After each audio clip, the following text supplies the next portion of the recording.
And we're back for another edition of What a Weekday. I'm here with Sarah, Hallie, and Kendra.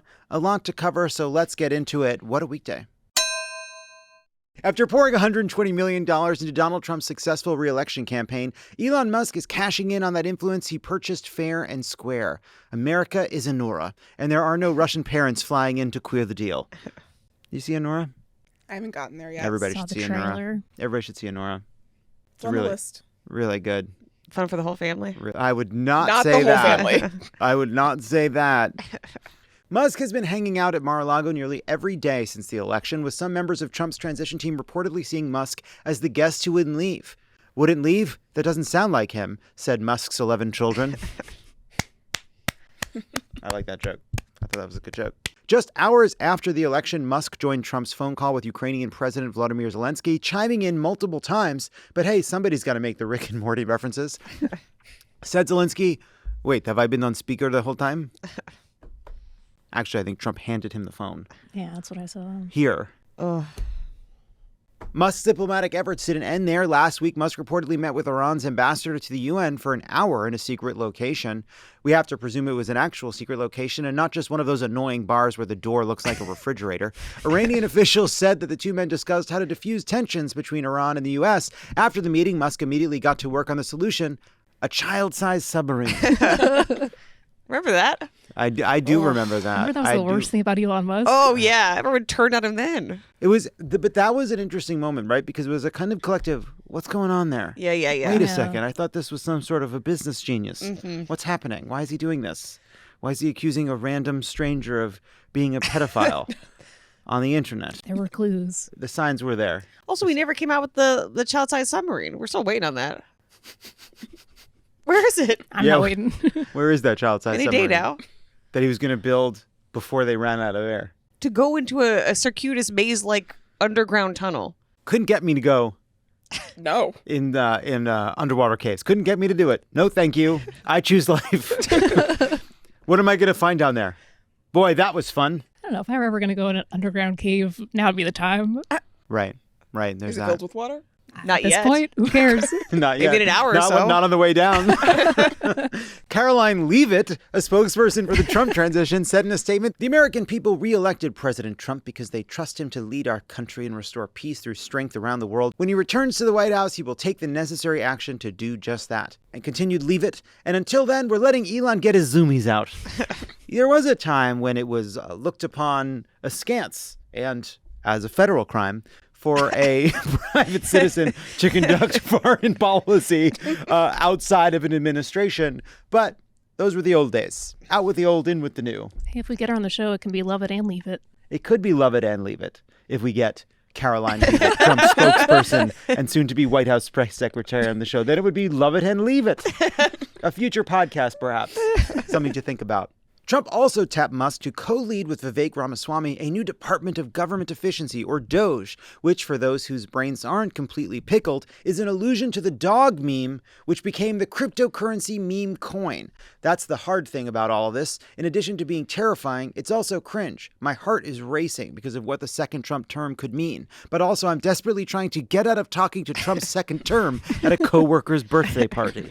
Just days later, DOGE began soliciting job applications, writing on X, we need super high IQ, small government revolutionaries willing to work 80 hours per week on unglamorous cost cutting. If that's you, DM this account with your CV. Elon and Vivek will review the top 1% of applicants. That's me, gasped the saddest man alive, rushing to pull both hands out of his sweatpants to work on a cover letter. High IQ and willing to work over 80 hours a week for Elon Musk? Good luck. You sound like men in 2003 who wanted girlfriends that ate burgers instead of salads but looked like Cameron Diaz. On Saturday, Musk sat next to Trump as the president-elect made his triumphant return to Madison Square Garden for a UFC event. Trump made a deal, and that deal said, you can be president again, but Elon Musk will follow you around like a duckling that imprinted on you for the rest of your life. At a meeting with House Republicans, which Musk also attended, Trump joked, Elon won't go home. I can't get rid of him, at least until I don't like him. Interesting. Interesting. I give this relationship 30 days, 1 month until Trump posts on Truth Social, Cybertrucks are very bad cars and not so beautiful, though I hear that the gays like them, a car for the wonderful gays. End quote. Already the cracks are beginning to show. Musk publicly threw his support behind Trump's transition co-chair Howard Lutnick for Treasury Secretary and urged his followers to weigh in as well. Please, at Nancy Pelosi killed Peanut, the president awaits your input on this urgent matter. The pressure campaign annoyed some Trump advisors, according to the Washington Post, who suggested Musk was acting like a co-president. The man who allegedly offered to buy a flight attendant a horse in exchange for an erotic massage doesn't understand boundaries. Were there any signs we missed? Tensions between Musk and Trump advisor Boris Epshteyn spilled out into public last week, with the two getting into a heated argument at a Mar-a-Lago dinner table in front of other guests. That must have been exciting for Mar-a-Lago's guests to overhear an argument that wasn't about whether to fire the nanny for dressing too slutty on the Greece vacation. Meanwhile, the rollout of Trump's Me Too cabinet continues. Trump's desired attorney general, Matt Gaetz, has been accused of having sex with a minor, paying women for sex, using illegal drugs, misusing campaign funds, sharing homemade pornography on the House floor, all of which is so insane that we've all forgotten when Matt Gaetz announced that he had functionally but not formally adopted his ex-girlfriend's teenage brother and had been raising him as a son for 6 years. Remember Nestor? Has anyone checked in on Nestor? What happened to Nestor? I had forgotten about that, but now I can see. I remember they posted a picture together, and I can now see it clearly in my mind. I did see a headline this morning that I forgot to follow up on, but apparently Matt Gaetz used Nestor's PayPal to pay for sex. Good. Yes, that's good. Good Allegedly, to do with the allegedly. teenager's PayPal. Gotta get him on that Covenant app. Allegedly. Allegedly. Allegedly. Allegedly. Allegedly. Got it. We're It's been just making alleged. jokes here, Mr. General. If you're seeing this in a couple months and you're the Attorney General, hey, good luck. We see things differently, but we're all part of the same team, the American team. Yeah. Just goofs, just bits. Just goofs, just bits. We're nothing here. We're just a bunch of nothings. We got nothing. Don't worry about us. Don't look at us. Don't forget about what Joe Scarborough said. Come on. Remember? Come on. Hey, Why we're is just your having Venmo fun here. account public? Never did it. I'm a cash man. I got cash in my pocket. You need money? I got cash. That's good to know. Yeah. Yeah. I'm not doing Venmo. See you walking down the street in LA. We know you've got cash. Mr. Big Pockets over here. I just want to understand the Venn diagram of someone who would mug me and someone that listens to the show. Well, good luck to me out there. Not that much cash. No libel, not that much cash. Everybody leave us alone. An attorney representing two of the women who testified in the House Ethics Committee investigation of Gaetz has called for its report to be released and said that one of his clients told the committee that she witnessed Gaetz having sex with a minor at a house party in Orlando in 2017. But Trump is willing to look past all of that, given Gaetz's incomparable resume of brief stint at a law firm in Northwest Florida after law school. House Speaker Mike Johnson said he opposes releasing the Ethics Committee report on Gaetz, saying this on CNN's State of the Union. What I have said with regard to the report is that it should not come out. And why? Because Matt Gaetz resigned from Congress. He is no longer a member. There's a very important protocol and tradition and rule that we maintain that the House Ethics Committee's jurisdiction does not extend to non-members of Congress. Moses comes down from Sinai carrying the tablets, finds Mike Johnson dancing around a golden calf. Oh, sorry, Moses. House Ethics Committee's jurisdiction does not extend to non-members of Congress. I'm just noticing that Mike Johnson looks like Jake Tapper's evil twin. Yeah. Yeah. The same glasses, same hair. I like that joke because it implies that there could be a God. Yeah. I just imagine Mike Johnson dancing around the golden calf. He's like, sorry, man, it's Trump town now. I'm worshiping a golden idol, and that golden idol is Trump. Can't release the committee report. I used to have ethics, think they're important. I'm a very Christian man. Believe in the rules, love the rules. Sorry, man, gotta love the rules. Is he wearing a suit still? Yeah, he's wearing a suit, but it's like but the tie's kind of ripped, and there's lots of, it's like he's ripped his pants to make shorts. Yeah. He's kind of just dancing. Sorry, Moses. I'm with Trump now. Not good. It's not good. No. One big problem with all of this, as Fox News reported, is that there is actually a tradition of releasing ethics reports despite the subject no longer being in Congress. The committee released their findings into influence peddling by the late John Murtha, a Democrat, after his death in 2010, and the committee published a 699-page report on allegations of bribery by Bill Bonner, a Democratic congressman from Tennessee, after he left office. So now what, Mike Johnson? Now that the hammer of hypocrisy has fallen? Nothing. Absolutely nothing. Doesn't matter. In the meantime, Trump has begun calling senators directly to ask for their support in getting Gaetz confirmed. Stay strong, Bill Cassidy. Don't let that sexy caramel voice seduce you off the path of righteousness. Trump is testing his strength, like when I tell my team I want to book Ezra Miller just to see if they'll do it. They will not. We got to get Ezra Miller on the show. Okay, I have some free time later. Additionally, RFK Jr., Trump's pick to lead the Department of Health and Human Services, was accused of sexually assaulting a babysitter he employed in the late 90s and responded to that allegation by saying, "I am not a church boy." Yeah, I wouldn't be a church boy either if God did that to my voice. We're making fun of the voice. Meanwhile, Pete Hegseth, the former Fox News host that Trump has selected for defense secretary, was accused of sexual assault in 2017. Hegseth also asked then-President Trump to intervene on behalf of 3 buddies accused of or convicted of war crimes, which Trump did. So I don't know what could come out that would surprise me. He has an involved father. He recycles. He smiled when he saw a little dog. Hegseth has denied that the encounter was non-consensual, but acknowledged paying the woman a confidential settlement to keep her from filing a damaging lawsuit. It's going to be a real money saver when these guys realize that there is no longer such a thing as a damaging sexual assault lawsuit. That allegation was not known to Trump's transition team when Hegseth's nomination was announced, but Trump has told advisors he's standing by his pick. Trump's team didn't know about it. It's just a happy accident. These various allegations are serious, but they're also interesting and drawing a lot of the attention around Trump's picks, which means we aren't talking about what it means to have someone like Gaetz doing Trump's bidding, targeting Trump's enemies, charged with enforcing civil rights laws and laws protecting women's access to healthcare, or what it means to have someone like Hegseth conducting a purge of military commanders who were seen as disloyal to Trump and executing Trump's pledge to deploy the military into our streets, or what it means to have an anti-science crank like RFK Jr. in charge of medical research, or a Putin and Assad apologist in charge of the nation's intelligence agencies, or what it means to have a billionaire purchasing access and promising trillion-dollar cuts that would require massive cuts to Social Security, Medicare, Medicaid, veterans benefits, on top of the promise Trump has made to half education funding, if not outright eliminate the Department of Education. We may lose these fights, but we have to have these fights as if we can win. Speaking of losing, it's time to talk about our old friends, the Democrats. The race for Democratic National Committee chair is on. On Monday, former Maryland Governor Martin O'Malley resigned as head of the Social Security Administration, a job we knew he had, and threw his hat in the ring. Other names in the mix include friend of the show and Wisconsin Democratic Party Chair Ben Wickler, Minnesota Democratic Chair Ken Martin, former mayor of New Orleans Mitch Landrieu, and current U.S. ambassador to Japan and guy arguing at the valet stand because he's been standing here for 10 minutes, Rahm Emanuel.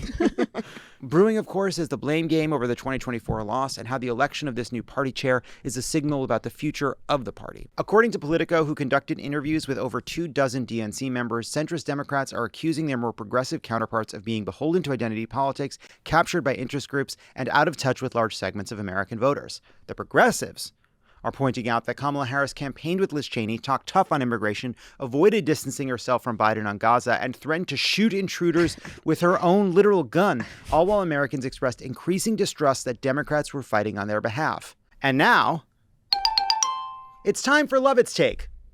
You're both right. You're all annoying. We're all annoying. It's all of our fault. Why is the ACLU sending out a questionnaire asking about an extremely rare edge case scenario about undocumented trans prisoners? Is it because law-abiding trans citizens have it too good? And why is a presidential candidate bothering to answer? Why did we convince ourselves of the bigoted notion that you appeal to American citizens who happen to be Latino, a term that flattens a vast array of cultures and experiences, by taking increasingly permissive stances on immigration enforcement, as opposed to embracing the politically popular position of enforcing border security alongside generous immigration policies? And at the same time, how are we the party taking on the establishment when we're the party of Liz Cheney and Oprah? How are we the party of working people when millions are fleeing the high cost of living in places where Democrats are in total control? How are we the party of change when one side promises big sweeping tumult across basically every facet of government and we reply, I know you're frustrated. We are going to increase the small business tax credit. It's as if voters were saying, hey, life feels worse since the pandemic ended, like nothing was totally right again. Everything is expensive and everyone seems mad. And we replied, we're going to build an opportunity economy. Trump is Glinda, running like an Elphaba. We're meant to be Elphabas, but we sound like Glindas. Right now, I am skeptical of anyone who claims to know the answer, and to know that the answer is what they've always said. The DNC chair race just isn't the place to wage our grand ideological battle. We need someone in that role who will get up every day thinking about how to build an organization that can win in all 50 states, in which everyone who wants to have this fight about the future of the party is welcome. That's all. I really like Ben Wickler, though, just because, but I don't want to, I just think he'd do a great job. I just think we should all be thinking, what would they want us to do? And then not do that. For example, hey, would they want us to rush to give away our own rights or cut out certain members of certain communities before they can do it? Then let's not do that. That seems to be like a good orienting principle of let's think about what they want us to do and not do it. This idea that so Kamala is on the hook for this answer that she gave to an ACLU questionnaire in 2020. That becomes a national ad campaign. Then that becomes a stand-in for the trans issue. First of all, we can't go back in time and say to the dozen or so Democrats running in 2020, hey, we're going to look back on this and realize that we were too acquiescent to certain positions of a few different groups, because we've already moved past those positions. Kamala Harris ran far to the center from those positions. One thing the Democratic parties can't do is do what it did in 2020, but it didn't do in 2024 what it did in 2020. That's the first point. The second point is, that ad, you can call that ad a trans ad, but really it was just an ad about Democrats not fighting for you and using this one strange example, which is not really about whether or not trans people deserve basic rights or if Americans are somehow uncomfortable with the idea of trans people using the bathroom that comports with their gender. It's about the government spending money on undocumented prisoners in a way that seems strange to people. And it's I don't want that to be the stand-in for what we should do for trans people. We have to fight for trans people. That's what makes the whole thing so ridiculous. This is about two people. This was a fight about two people. No, we should not suddenly use that to mean we need to moderate on a whole host of other issues based on absolutely no evidence. Everybody is just going off without any data, without any evidence, just sort of confirming the priors they brought to the election in the first place. We're like dancing on the head of the pin. Meanwhile, based on nothing, just because she wants the headlines, Nancy Mace is putting up a resolution to stop Sarah McBride from being able to go to the bathroom in the Capitol. Nancy Mace puts out this thing. Sarah McBride puts out a comment basically trying to avoid the fight with Nancy Mace that Nancy Mace is desperate to have. Nancy Mace is quoting any person talking about this. She just wants the headlines. She wants headlines so badly about going after Sarah McBride. Sarah McBride is desperately trying to not take the bait. It's all of these sort of centrists who are saying, on background, by the way, it's the progressives. They've made us too woke. It's the left. They've dragged us too far to the left. There is a massive operation to make these the focus of our politics. There was a literally $100 million spent on ads to make this ACLU questionnaire from 2020 the centerpiece of voters' consideration as they were making their decision. Democrats are not responsible for every position every activist takes, and it is the role of activists to take the positions that are past where current Democrats are currently on any issue. If they didn't do that, they wouldn't be activists. They wouldn't have a purpose. If activists agreed with every position Democrats currently took, the activism would be complete. It seems strange to me there, again, on background, someone was like, I don't want to be this party of freak shows the way they've branded us. It's well, then get better at branding. It shouldn't be a policy response to them being better at storytelling. It should be us getting better at storytelling. Republicans are going to do everything they can to make Democrats sound extreme. We should figure out what we're for, why we're for it, to have the broadest appeal possible. But there is no getting out of the fact that Republicans are going to try to make us seem like something we are not. That is just part of politics. And the instinct that some have to blame the left for that every time, does that mean the left is always right? No. Does that mean there are times when Democrats have been too beholden to some interest on the left? Yes. But sometimes this really is not being willing to see that we are being called something that we're not. Speaking of pretending to be something that you're not, 4 people were arrested in California for staging bear attacks to commit insurance fraud after police reviewed security footage of a car allegedly damaged by the animal. Said the state's Department of Insurance, upon further scrutiny of the video, the investigation determined that the bear was actually a person in a bear costume. And yes, there is video. Investigators determined it was nothing more than a man in a bear suit. This just in, the man in the bear costume has been named Trump's Secretary of the Interior. And finally, New York officials announced that Peanut, the Instagram famous squirrel who was seized and euthanized in October, did not have rabies after all. Justice for Peanut. His body will be solemnly smothered in Chipotle's queso blanco and delivered to RFK Jr. for consumption. He's like, ugh, Chipotle. Before we go, I just want to do one plug. With so many horrors coming over the transom these days, it can be hard to keep up. But everybody, you should check out Crooked's What a Day newsletter, which comes out every night, and Crooked's What a Day podcast, which comes out every morning. It's a great way to start and end your day, to keep up with the news. Jane Coaston does an incredible job hosting the podcast. We're really proud of how we revamp both the newsletter and the show.